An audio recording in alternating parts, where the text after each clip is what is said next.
Hello, and welcome to Robot Studios. This is the first installment of our video game ER series, and today I thought I'd do something simple and a little classic for our first installment. I'm doing an introduction to Bloons Tower Defense 5, specifically the mobile version. The reason behind this is that the original Bloons Tower Defense, which is really old school as you can see here, was actually my first video game, like at all, that I played. It was my complete introduction to video gaming was this game. Now it only had 5 towers, and there were 2 upgrades per tower, and it wasn't anything super fancy. One map, this map right here. But nowadays it's gotten a little more complicated, a lot more complicated.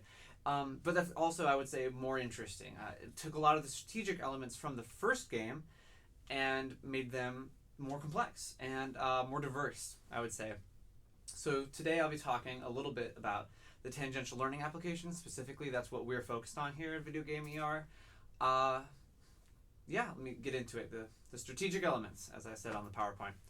So the first one I want to talk about is critical to tower defense games. It's specialization. It's the idea that not only does every tower have a role, but your upgrades to that tower adjust the way that its role interacts with the other roles on the map.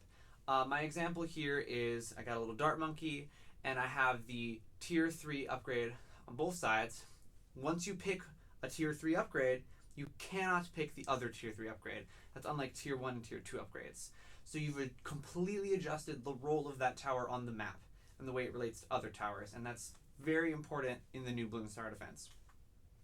And then beyond that, there are tower types. So this is the crowd control based towers. They have area of effect, or what we call AoE spells, I would say, or attacks. And those are really different for each type of tower, but in general they are crowd control towers. You usually want 1 or 2 of them on the map in different places, usually towards the beginning for the ones that are going to catch all of the early stuff, and then towards the end for the ones that are going to try to clean up after the bigger balloons get through, because crowd control will not affect the blimp class balloons. Then you have camo detection, which are jack of all stats, but by which I mean they're all-rounders. These towers aren't extremely specialized. They're meant to be generally good towers, but happen to all be able to pop camo, which is very important, especially later in the game. This class of tower is just crucial to this game. I didn't put any examples of super monkeys because you will see tons of them everywhere. They're in the first game, and yeah, really classic. But what's new to this game is monkey submarines, and I extremely suggest you use this specialty building right here. Dude, this is the best. Okay? It's called the sub construction yard. It lets your sweep, so you can upgrade subs so that they submerge and support, is what it's called, and they run a sweep for camos, but that sweep will also remove other attributes for balloons, like regeneration. That's great. It will make all your towers for subs cheaper. Everything. And here's an example, of course, on the right. These are powerhouses. These will be how you get rid of the big balloons on the map.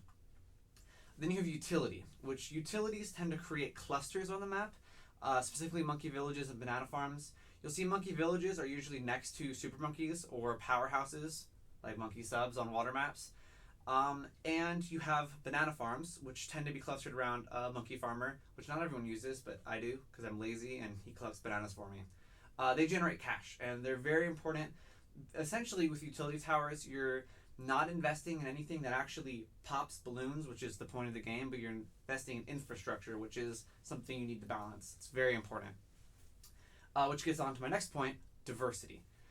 With these games, they're not one tower wins all, one is the most cost effective, nothing like that. There are different attributes that everything has. So a normal map setup, you're going to see a lot of different tower types. Like you see I have 3 banana farms, a monkey farmer, I have a monkey apprentice right here with summon whirlwind. I have an Arctic wind ice tower, which is crowd control. That one's camo detection. And then I have a super monkey powerhouse, monkey village, and I have another monkey apprentice, also a camo detector. So you see I have a diverse group. I have 1 from each type. That's generally how you want to set it up. Actually, I have 2 camo detections here because I was paranoid, but hey, it's whatever works for you. Then you have round patterns, which is the last thing I'm going to cover in this basic intro. Because Bloons Tower Defense 5, there are tons of maps. The thing that kept constant was the round patterns.